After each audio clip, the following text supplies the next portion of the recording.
fun in the Philippines.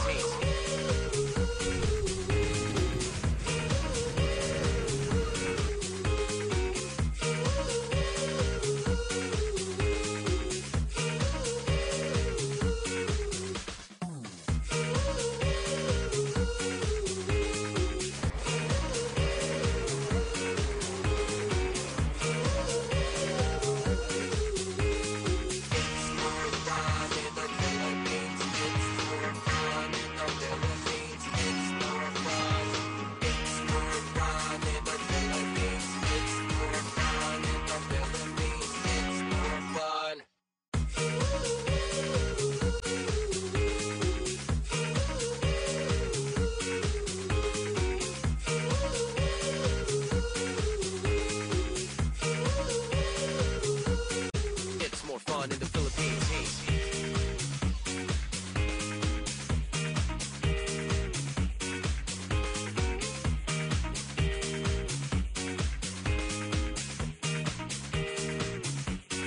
Philippine Islands.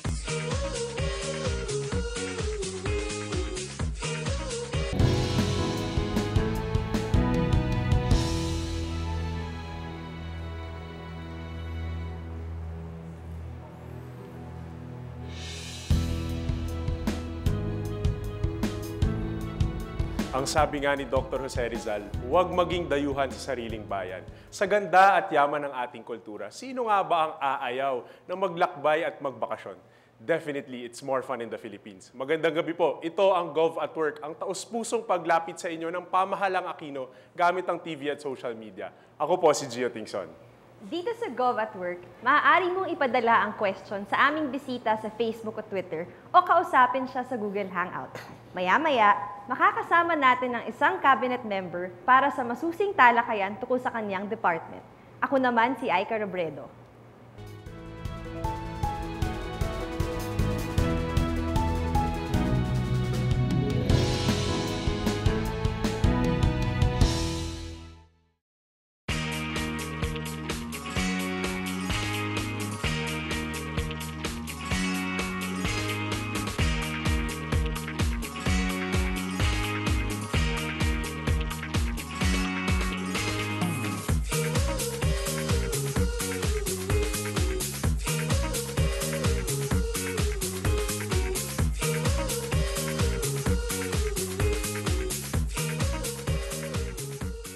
It's more fun.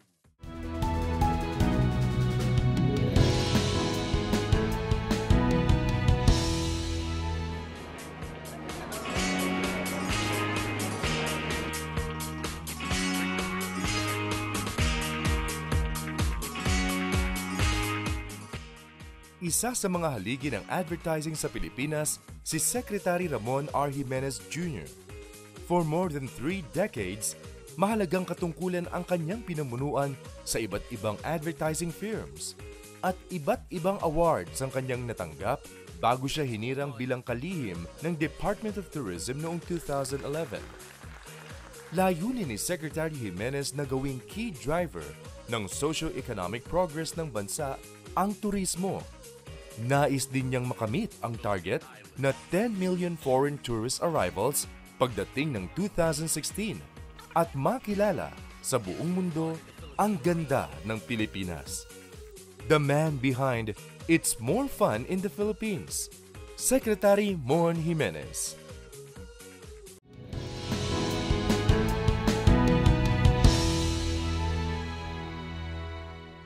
You're still joining us here dito sa Gov at Work. And for tonight, our guest, the one and only, Secretary Ramon Jimenez Jr. mula po sa Department of Tourism. Magandang gabi po, Sec.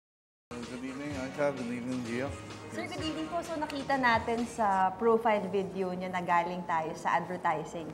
Paano niyo po ikukumpara as DUT Secretary yung pagbenta or pagmarket ng brand and produkto versus sa pagmarket ng bansa natin sa mga turista? Well, alam niyo, kung tutuusin natin, dapat pareho. There is no difference between a country brand and any other brand. Ang pagkakaiba lang ay, I have no choice. We have to succeed. Hindi pwedeng mag-fail. sa regular na advertising, di, kung hindi nag-work, palitan natin ng ano. But the country image is very different. It's a very different dynamic altogether. We have to succeed.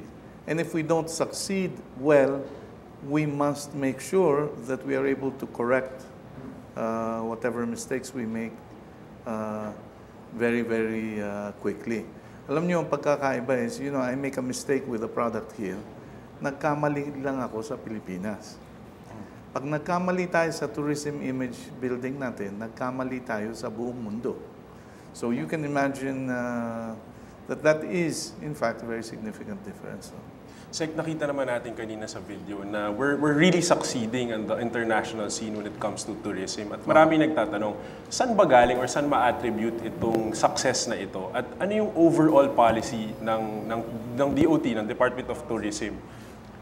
Nagsisimula yan doon sa usapan namin ng Pangulo nung ako'y magsimula. Sabi niya sa akin, Mon, ang turismo ay hindi tungkol sa dami ng turistang lumalabas na aeroplano. Hindi yan paramihan ng Koreanong lumalabas sa aeroplano. No?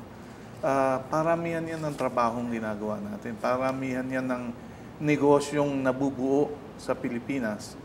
Yan ang batayan ng ating success. Ngayon, sa madalit sabi, ang puno at dulo ng ating kampanya ay tao. Ang Pilipinas ay isa lamang koleksyon ng mga sari-saring isla kung hindi dahil sa Pilipino na rin. In fact, masasabi mong ang Filipino brand ay Filipino, hindi Philippines. At diyan naman nagsimula ang ating kampanya. Nang ilunsad natin ang It's More Fun in the Philippines, pinaalam muna natin o masasabi mong pina-approve natin sa taong bayan. Bakit? Dahil pag hindi sila naniwalang more fun sila, hindi naman lilipad eh. At kung lumipad, dahil ang paniwala ng Pilipino ay more fun nga sila. Siguro hindi tayo ang pinakamaranya, hindi tayo ang pinakasikat, hindi tayo ang pinakamodernong bansa sa mundo. Pero maraming nag-agree na we are more fun than most people. Actually, sir, yun nga, siguro yung culture ng fun, yung binibenta natin. Kasi I think aside from sa paghikayat ng maraming turista, even the Filipinos themselves, mas na-encourage na pumunta sa ibang bahagi ng Pilipinas and to explore. Correct. And so yung numbers natin would show na since 2011, dumadami yung turistang pumupunta sa Pilipinas. And isa sa mga hangarin ng gobyerno natin, yung tinatawag na inclusive growth. So siguro po ngayon, tatanong lang namin, paano magta-translate siguro sa kaunlaran ng bawat Pilipino yung dagdag ng turista sa ating bansa? Well, unang-una, ang turismo, lalo na ang foreign tourism, means it's like an export business pero dito mismo sa Pilipinas na-generate ang dolyar. No? Ang turistang gumagastos dito means they are introducing resources that were not here yesterday. Okay? Napaka-importanting aspeto po ng international tourism yan. Ngayon, ang importante dun sa aspekto ng tanong mo is, tourism is one of the few industries in the world na matatawag nating, hindi ba ang inaano natin yung paano ba bababa ang income sa common tao? Ang tourism po ay horizontal ang takbo. Magtayo ako ng restaurant dito, pati yung magmamais sa kanto, lumaki ang kita. That's in effect what tourism is all about. Lumilikha siya ng trabaho, hindi lang bumubukas ng trabaho. Kasi ang waiter, halimbawa, dati nang merong ganong klaseng trabaho, dumami lang. Pero nung araw, wala namang trabahong, ang pangalan ay boatman tour guide sa underground river. Butanding explainer. Walang ganong trabaho nung araw. But today, there is. There are new jobs that were not there before. So imagine mo, no? We have 7,107 islands. Theoretically, we can invent 7,107 new jobs, adding to the jobs that are already there. So if you multiply that by the number of experiences, you see what I mean. No? So one last point about building income. No? Kung inyong napapansin, Ang unang objective natin, domestically, 35 million domestic travelers by 2016. Noong 2011, umabot na ng 37 million. Noong 2012, tumawid tayo ng 41 million. And our new target for 2016 is 57 million domestic travelers a year. Ano implication nun? Siguro mga 70% ng travel na yan galing sa Mega Manila, tinatawag natin. Nung araw, iniisip natin, how do we get the people of Metro Manila to share their wealth with the rest of the country? Well, here we are. It's happening and we are doing it very cheerfully. Sek, puntahan naman natin isang aspect na mention nyo nga yung ekonomiya, yung impact ng tourism sa bansa. May tanong dito si Gabby Hernandez mula sa Government at Work Facebook page natin. Sek, paigtingin nyo po ba ang ecotourism sa bansa, lalo na at maraming environmental-related issues na nababalita? Oo. Kailangan. Kasi binubuo tayo ng mga isla eh. Ang ecology ng isla, iba yan sa mga higanting continent like Australia. No? Sabi nga ng mga environmentalist, magkamali ka ng, you make an ecological mistake sa isang lupain na kasing lawak ng Australia, mare-repair mo eh. Okay? Ma-isolate mo yung problema. Doon lang mangyayari yun.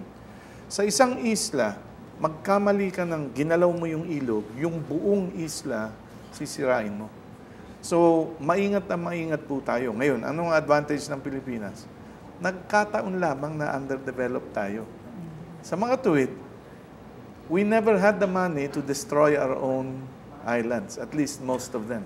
Most of our islands, naging aksidente na lang ng kasaysayan na by accident of history, hindi pa natin po sinisira ang karamihan ng ating resources. Bagamat meron na tayong malulungkot na occurrences like deforestation, etc. But by and large, our oceans, etc. are still pretty intact. Kaya mas mataas ang ating eco-EQ, I would call it. No? Mas mataas ang I was just telling people a while ago, mababa ang ating tolerance, for example, for crowding. Sa Boracay, magdikit-dikit lang tayong ganito. Naiinis na ang mga Pilipino. Sasabihin, sobrang daming tao talagang, Pero sa totoo lang, sa ibang bansa, dikit-dikit sila kung mag-beach. No? Mas maganda na ang ating awareness kaysa sa ibang tao. And I hope we preserve that. No? Salamat po, Secmon. Umpisa pa lang yan ang talakayan natin kasama ang Tourism Secretary Ramon Jimenez. Huwag po kayong aalis, magbabalik pa rin ang Gov at Work.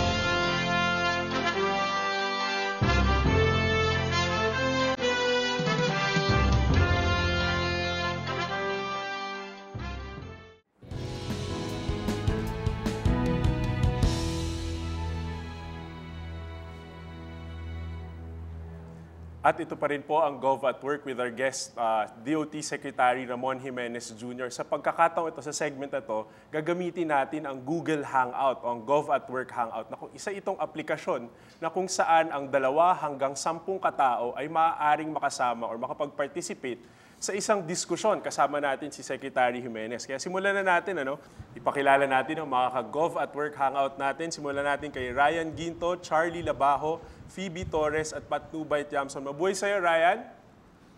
Hello. Charlie, kamusta ka naman dyan? Hello, magandang gabi po, Sir Secretary. At syempre, how are you doing, Phoebe? Hello, good evening po. Good evening. At hello sa'yo, Patnubay. Good evening po. Okay, simulan natin sa una nating magtatanong. Kay Ryan, he's hanging out with us all the way from LA sa United States. May isa siyang IT specialist. What is your question for Secretary Jimenez? Hi, good evening po, Secretary Jimenez. I have 2 questions actually. First of all is, kaya bang i-accommodate ang influx ng mas marami pang turista? And also, what is the government doing to sustain the momentum? Well, first of all, kaya ba natin? Yes. Kung ang pinag-uusapan po natin ay ang absorptive capacity ng ating hotel rooms, halimbawa, ang ating mga resorts, ay okay pa ang bilang ng ating mga hotel rooms and resorts. Of course, pag peak season, syempre, mas nagsisikip. Ano? Pero between now and 2014, we expect to add almost 12,000 more rooms. So if you imagine that in use on a going year, that's a lot of capacity.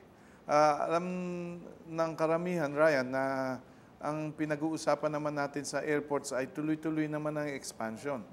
Sa totoo lang, ay nagsisikip tayo sa ating mga airports. Ngunit ginagawa natin ng paraan. No?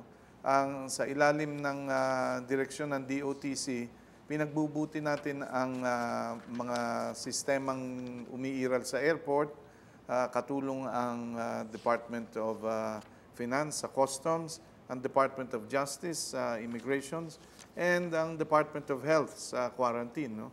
Katulong silang lahat para gawing mas efficient ang handling. So, ang tinatawag po dyan ay absorptive capacity.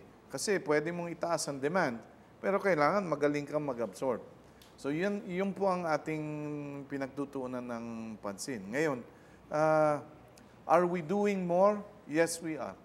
We have identified at least 12 airports that will become international capable by the end of 2016. And we have decided to announce that we have a room gap of 35,000 rooms. Okay? So maraming salamat, Ryan, sa iyong katanungan. Puntahan naman po natin si Charlie Labajo mula sa napakagandang lalawigan ng Palawan. Charlie? Ano po ba ang ginagawa ng DOT para magkaroon ng mas maraming kabuhayan para sa mga Pilipinos pagdating ng mga turista sa bansa? At meron po bang municipal ordinance na ibibigay ang local government para sa mga tourist guide mula sa iba't ibang lugar na marami ang buhos ng turista? Okay. Salamat sa tanong mo, Charlie. No? Ang unang tanong, anong ginagawa natin para lumawak ang opportunities para sa kabuhayan? Ngayon, ang importante po dyan, tignan po natin ang National Tourism Development Plan. Ang plano ay hindi yung sinaunang plano na meron tayong isang lugar, yun ang gustong makita ng tao at yun lang ang pinagtutuunan natin ng pansin. Ang objective ng National Tourism Development Plan ay bumuo ng tinatawag nating cluster o kumbaga higit sa isang lugar na pwedeng palibutan ng isang infrastructure system. Halimbawa, kalsada, airport, para humigit sa hindi kukulangin ng 7 lugar ang pwedeng puntahan ng bawat turista kada bisita niya. Sa ngayon, halimbawa, gamitin natin ang Puerto Princesa. Ngayon, sa kaalaman ng marami, sa underground river lang siya pupunta. Hindi nila alam na meron tayong Firefly na hunting river project. Meron tayong zipline sa Bangin. Meron tayong mga deer hunting na expedition. Meron tayong mga scuba expedition, siguro within 2 kilometers of the underground river. Kung inyong tutusin, wala pang mga taong nakatao dun. Mga trabahong naghihintay lahat yun. So, ang cluster strategy na tinatawag ang ating itutulak for the next 10 years sa turismo. No? Hindi pwede na yung iisa lang ang pupuntahan ng turista. Pupunta akong Mountain Province para tignan ang Banawe Rice Terraces, period. There must be at least 7 touristic places adjacent to the Mountain Province. Yun yung ano. Ngayon, pagdating naman sa yung tanong ni Charlie tungkol sa mga ordinansya ng guiding, ang importanteng malaman ninyo ay nung isang araw lamang, nakatanggap tayo ng almost $7 million na donasyon para lang sa training ng mga guides, ng mga concierge, ng mga bartender, ng mga bus operator, etc. Lahat ng klaseng training. Sa madalit sabi, almost 320 million pesos para sa training lang. Ngayon lang nangyari yan sa kasaysayan ng Philippine tourism. No? So, tuloy-tuloy ang ating pag-train ng tao para lumawak nga ang opportunities. No? And guiding is one of them. Sa susunod naman, tawagin natin si Phoebe Torres. Isa po siyang tourism student mula sa Trinity University of Asia. Go, Phoebe, with your question. Hello, good evening po, Secretary Jimenez. Ito po yung question ko. Sobrang naging successful po ang It's More Fun in the Philippines campaign, lalo na sa mga kabataan. Ano na po ang mga plano ng DOT para i-promote ang Pilipinas? May mga apps po ba or ibang gimmick pa ba kayong pinaplano? Well, unang-una, no, Phoebe, ang importanteng malaman nyo kung hindi nyo pa nalalaman ay ito. Ang success ng More Fun in the Philippines ay dahil na rin sa involvement ng kabataan. Dahil sa internet, umiral unang-una ang Fun in the Philippines. Siguro naman, hindi naman gawain ng naming mga matatanda na yung internet. Marunong kaming mag-internet, but not the way young people do it. No? So, ang nagpayabong talaga ng Fun in the Philippines campaign ay ang kabataan na rin. Ngayon, ano mga gagawin pa?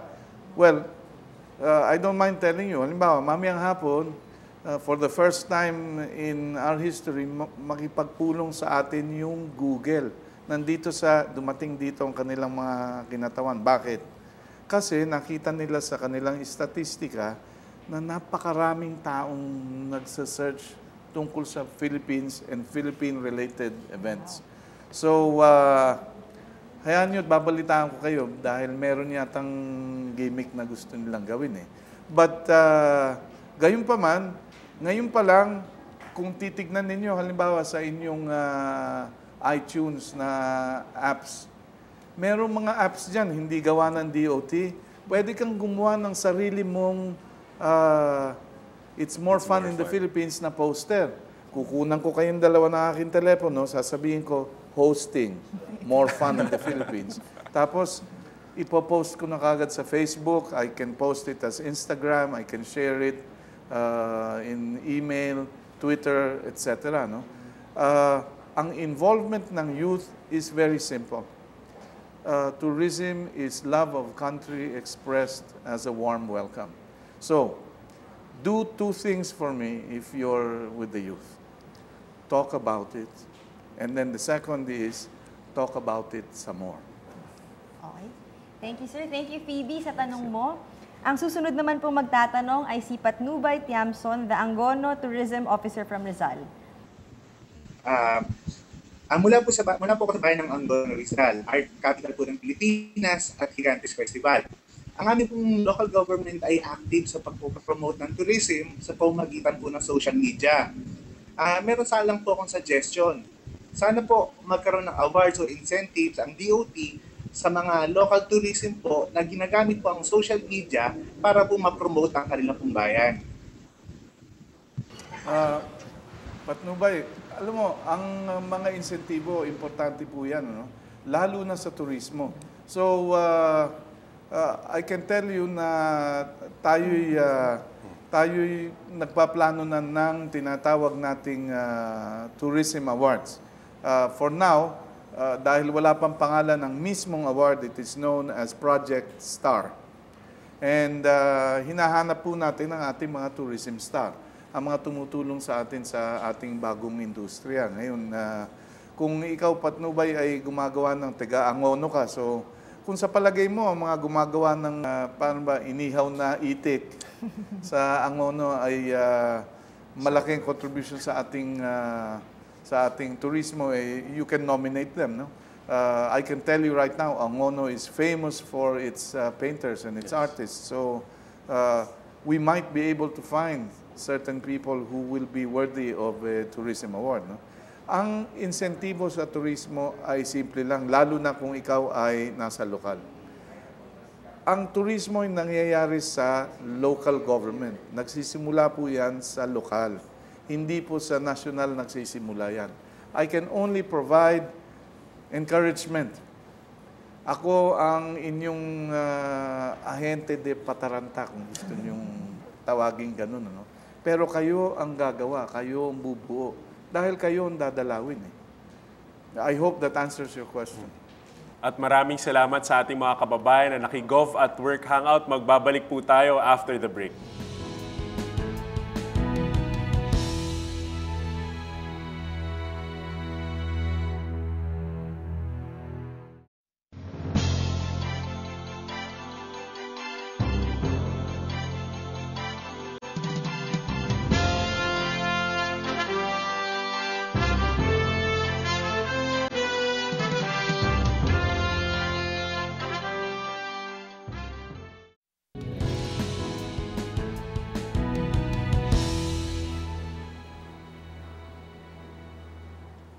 At nagbabalik po tayo sa Gov at Work. Kasama pa rin natin si Secretary Ramon Jimenez Jr. At this segment naman po, makikinig tayo sa mga comments ng ating mga kasama online.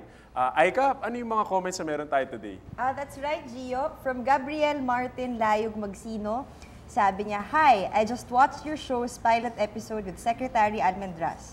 It was quite a surprise kasi ang ganda ng format and ang informative. We hope you'll even have better episodes in the pipeline. Congratulations, good luck, and God bless." Si Martin Yuchoco naman po shared the idealists photo at sabi niya, "Sometimes we can get good ideas for solutions to the power crisis in Mindanao from the internet and even from memes." So maraming salamat po sa inyong mga komento and we invite you to keep posting on our Facebook and Twitter accounts. On our next part, makakasama naman natin ang dalawa sa mga pinaka-astig na travel enthusiasts natin. Pakilala na natin sila para tanungin si Secretary Jimenez. Unahin natin si Marco Ho, a.k.a. Bogart the Explorer. Bogart? How's it going? It's a pleasure. It's a pleasure to be here. It's a great show, Government at Work. I like it. So, itanong niyo po kay Mr. Secretary. Good evening, Mr. Secretary. As you know, I'm a social media guy. I was born and made in social media. And I travel all over the Philippines promoting the country. Just wondering, what in the Department of Tourism, what does social media, how does social media play in promoting Philippine tourism? Well, first of all, as you obviously know, it helps improve people's appetite for Filipino food. Well, yeah. Yes. So, but the critical role that social media plays is social media is person to person. This is not about a government talking to people. It's not about an interest group talking to people. It's about people double-checking, triple-checking with each other whether something is for real. Now, the success of the Philippines and Philippine media, masasabi natin in social media is that people have checked, double-checked and triple-checked, and it's true. It is more fun in the Philippines. So that propagates the story even more. Excellent. It's a follow-up question to that one. Do you have a sort of a incentive or program for bloggers or travel bloggers or vloggers who promote the Philippines, promote the hotspots and the tourist destinations without, can they partner up with DOT and have a little bit of support, Absolutely they can. To tell you frankly, there are too many of them. And I hope for the most part that they will continue to support us because first, they love the Philippines, and second, because they're good at what they do. Now, we are in the process of working out a simple incentive program to keep people interested in blogging about the Philippines. Pero sa totoo lang, we have more supporters than we can support. And for now, I'm hoping that the support will continue simply because we are worth the space. No? Most definitely. A blogger is a citizen journalist. It is. So what I can do is to make sure they have material. Excellent, excellent. And my last question, how can the development of tourism infrastructure in the country be moderated while keeping in mind the well-being of the local community and the surrounding environment? Well, okay. Everything revolves around our ability to create the kind of, if you will, the kind of suasion that pressure creates. part of the reason why you're seeing a lot of talk about, or you're hearing a lot of talk about improving this, improving that, expanding this and expanding that, is there is a very definite spike or surge in demand. That's roughly what I do for the Filipino people. I help them to harness the demand so that it creates the opportunities that come from that. And you'll be surprised, you know, just a year and a half ago, people really didn't think that we would make it to over 4 million foreign tourists and 41 million domestic travelers. But we have come this far. And I have no intention of taking my foot off the gas. Excellent. Because the pressure creates the results. Let's keep moving forward. Absolutely. Salamat kayo, Secretary. Salamat. Okay. Kabayan. Thank you, Bobert the Explorer. We also have Ms. Nina Fuentes, the best travel blogger in the Philippine Blog Awards 2012, to ask segment. Ma'am? Hi, sir. It's Hi, just Tina. great to Nice have to this. see you again. Yes, nice to see you, and I'm grateful to have this opportunity to talk to you. Yung question ko naman is on the other side of the spectrum. It's yung local na mga providers ba natin, like yung mga small scale lang, yung mga vendors, yung mga guest house owners. Na-feel din ba nila na it's more fun in the Philippines? Sa palagay ko, oo. No? Dahil, halimbawa, nasa halos over 1 trillion pesos na ang income, total country, from tourism, international and domestic. And we expect to hit close to about 1.8 trillion pesos in revenue by, and that's talking only the money. Now, ang importante ay ito, no? Ang tourism business is an iterative one. Anong ibig pong sabihin yan? Gumagaling tayo, tumitinik tayo habang inuulit natin. Dahil yung unang bisita mo, siguro nagkakamali ka pa, no? Napapaso sila sa kape. Tapos, yung pangalawang bisita mo, mas tama na ang timpla, etc. No? You become better at it. So, part of the exercise is building enough traffic so that you get better at what you do.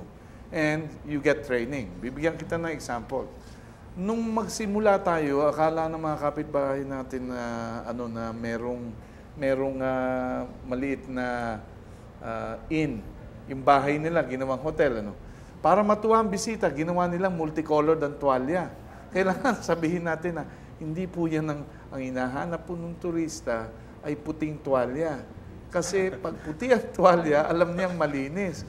Yung mga kababayan natin, sabi nila, hindi po ba yung gusto nila, yung bulaklakin, ganyan, masaya, etc. Hindi po. Kailangan, ang importanteng malaman nila, malinis. Yung ganun ho ba? O kaya, gigising sa umaga yung bisita. Halimbawa, galing Australia, sa bayan nito. Bibigyan ng kanin. Okay lang yun. Dahil susubok naman sila. Ganito ba kumain ng Pilipino? Second day, binigyan na naman ng kanin. Doon sa pangatlong araw, naghahanap na ng tinapay yung bisita, hindi pa binibigyan. That kind of exposure, that kind of training happens only with practice. So we are doing two things. Number one, if we can do it, we will teach you now. At meron ho tayong mga kababayan na nagte-training ngayon pa lang. The other half will have to learn by experience. And the only way we can do that is to make sure that we have enough traffic. Okay, thank you, sir. Another question is, kasi nagtanong ako sa mga kaibigan ko at sa mga readers ko kung anong gusto nilang itanong sa inyo. At lahat sila ang tanong, ano po bang pwedeng gawin ng DOT tungkol sa NAIA? Although alam naman natin na DOT siya may handle nun, pero is there anything that the DOT can do to help improve the service and the passenger experience in NAIA? Alam mo, the average citizen, para ma-improve lang ang experience sa ating mga airport habang tayo'y nagsisikip. Kasi ako na mismo magsasabi sa inyo, babaguhin ho natin lahat yan. Sa tulong ng DOTC, mag-expand ho lahat yan. Pero pansamantala, mag-behave naman tayo. Halimbawa, kilala naman tayo sa buong mundo. Masyado tayong malakas tumawa kung minsan Nakakalimutan natin na yung katabi natin medyo hindi sanay sa ganun. So maybe we can keep the noise down. Yung mga maliliit na bagay po. No? Pero ang pinaka-importanting contribution ng Pilipino sa travel, whether masikip ang airport or not, is this. Huwag ho kayong, manalig kayo, continue to travel. Because at the end of the pagsisikip sa airport is still a wonderful experience. Huwag kayong mangilag sa ating mga airport. Ganun ho talaga Alam niyo, pag nakita niyo yung ibang bansa na popular din touristically, nagsisikip din naman Hindi pa ho nangyari na excite ang taong bayan in any country tapos hindi nagsikip. In the US, halimbawa, pag Thanksgiving Day weekend, talaga namang siksikan. Parang Holy Week sa atin. Hindi, I'm not saying magtiis kayo, but be more understanding because congestion is a natural result of excitement. Okay. Thank you, sir. And I'm sure, sana maintindihan nila yung sinabi nyo at maintindihan na it's a positive sign na nagsisikip ang airport. Yes. Be careful what you wish for. You might get it. Yeah. And lastly, sir, kasi ang dami ko nakakausap din ng mga fellow bloggers and travel writers at lahat kami nag-agreement na napakaganda ng Pilipinas. Kaso nga lang, na-overlook pa rin tayo at napapansin din namin na parang hindi maganda ang pag-manage natin ng ating natural resources. So is there a way na is there anything that DOT can do about it? Kasi biglang may magandang place, tas magsusulputan na lahat ng resorts, tapos kung ano na itsura. Parang hindi nakakasira na ng natural beauty. Well, totoo yan. Laging danger yan. Pero like I said, natural cycle yun. Huwag lang natin pababayaan. Ang mga hindi nyo na itatanong, ang mga isla natin kasi, the Philippines has no land use plans for islands. Alam nyo ba yun? Karamihan ng ating mga isla, halimbawa, ay walang mga titulo, lupa. There are no land titles. In Boracay, for example, not all the land there is titled. Kasama yan sa ating redevelopment plan. Ngayon, ang importante ito, we are able to contribute to raising the awareness for the environment. And you will be happy to know that because of people like you and because of the noise the DOT creates or other agencies of government create, like the Department of Agriculture, Department of Environment, our ecological awareness as a people is actually higher, not lower than most countries. Mas conscious ang Pilipino sa environment. Do you know that your mother was recycling long before all these other countries? Yung mga lata ng biskwit, ginagawang paso. Ha? Sino sa inyong may lata ng ice cream sa bahay na ginawang taniman ng bougainvillea or whatever, no? We have been recycling much longer than other countries. It's just that we are in danger of forgetting these habits, no? Which we're trying to propagate again. But I'm just telling everyone it's good to keep the awareness up, but relax. Sabi nga nila, cut yourself some slack. We are not the environmental, we account for 0.01% of the pollution in the world. The Philippines is far from, being now. But if we're not careful and we bathe in self-praise, we might become like those people who've ruined their own country. So keep blogging, and I think we will get there. Thank you, sir. It was very enlightening, and I hope we have this opportunity again. Thank you. I hope you don't do that same thing with the ice cream, though, because sometimes when I go to the refrigerator and I check the ice cream thing, and it's not ice cream; it's full of fish. So it's disappointing, and it hurts my feelings. There's also more fish in the Philippines than ice cream. Yeah, that's true. Excellent. At maraming salamat, Bogart the Explorer at Nina Fuentes, sa pagbabalik natin sa Gov at Work, ang mas personal na buhay naman ni Secretary Mon Jimenez.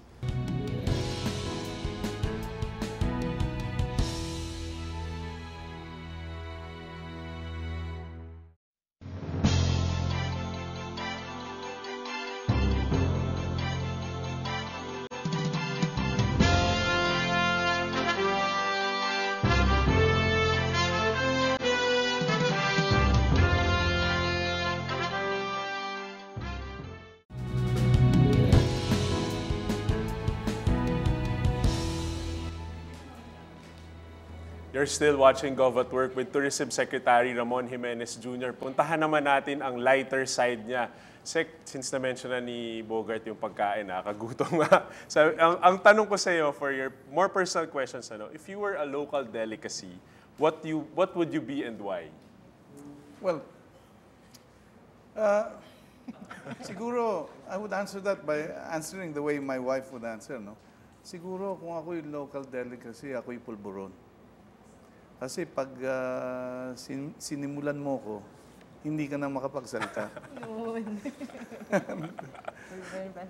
Sir, sir, another question. Kung magiging invisible daw kayo sa isang araw, anong gagawin nyo?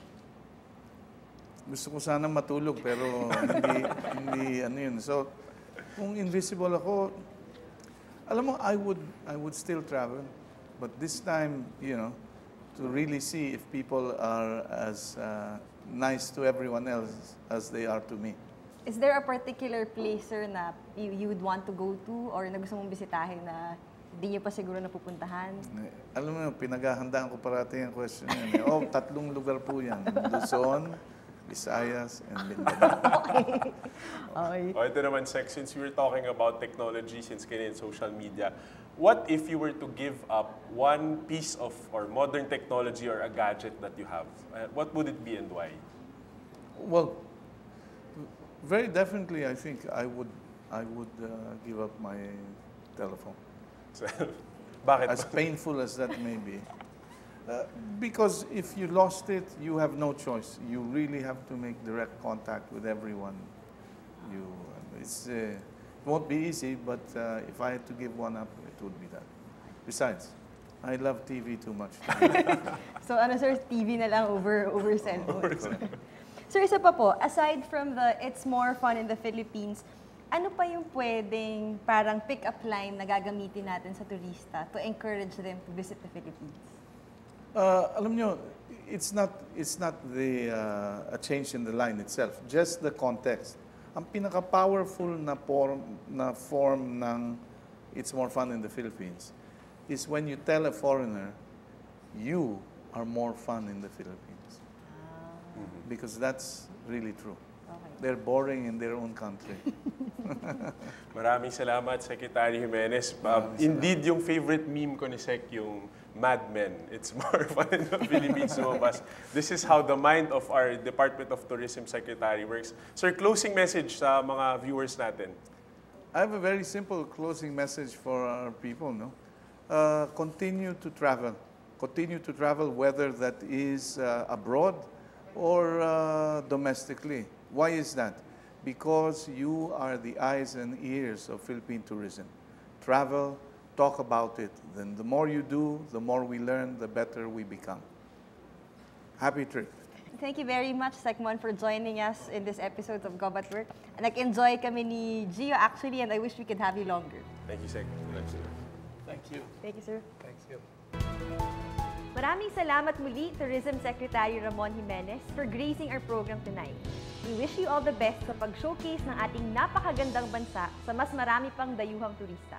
Join us again in our next episodes kasama ang iba pa nating mga cabinet secretaries para i-report sa inyo ang kanilang mga programa at proyekto na pinakikinabangan ng bawat Pilipino. Send us your feedback, comments, and questions in our Facebook and Twitter accounts or hang out with us via Gov at Work. Sa ngalan po ni Aiko Robredo, ako si Gio Tingson at ito ang Gov at Work.